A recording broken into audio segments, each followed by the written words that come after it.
როდესაც უკვე 4 თვე გავიდა, რაც სტიქით დაზარალებულ ადამიანებს არ ეხმარებიან და ამასობაში სიმწყლით ნაშრომი მათ უნადგურდებათ, რაც მეტი დრო გადის, ამ დროს ოზურგეთის თბილისელი მერი, რომელიც არის ქურდი მომპარავი და კორუმპირებული, მასთან მისულ მცირეწლოვანი შვილების დედას ეუბნება, რომ თურმე დასახმარებელი კიდევ ბევრია და ვერ დაეხმარება. კი ბატონო ავთო, დასახმარებელი ნამდვილად ბევრია და თქვენ რო არიპარავდეთ და თქვენი კოლეგები ამ ხალხის ფულს, ამ ადამიანებს ნამდვილად ეშველებოდა.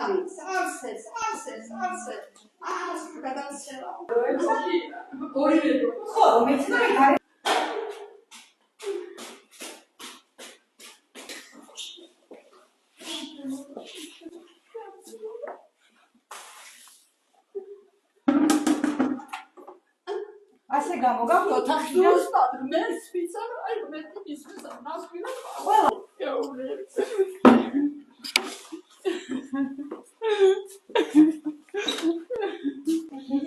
ორ თვეში იქნებაო. გავიდა ეს 2 თვე.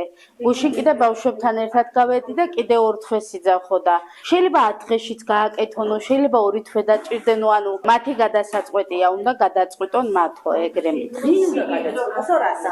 სავარაუდოდ თბილის გული. ესე იატაკზე გიწევთ? წევს ბაღნები იატაკზე. გასახანი არ აქვს. 2 შვილი აგე 12 კვადრატში.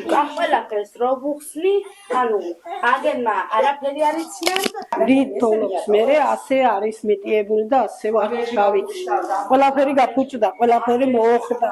2 მიცვალებული ერთად გავასვენე, არ არის ბევრი საშუალება. ხო მე თვითონ ოპერაციაში ვარ და მეუღლე გულზე სტენდები აქვს. სული ფიზიკურად ვერ მუშაობს. ფაქტიურად მე მერიას ჩემს შვილს ვერც გავყევი. რომ რამე შედეგი ყოფილიყო, კი იქნებოდა და ასე მდგომარეობაში არ იქნებოდა ამდენი ხნის მანძილზე. ყველა ამ პირობებში არაფერი არ გამიგონია, რომ ვინმეს რამე დაუხურეს და ან რამე აუნაზღაურეს, არა.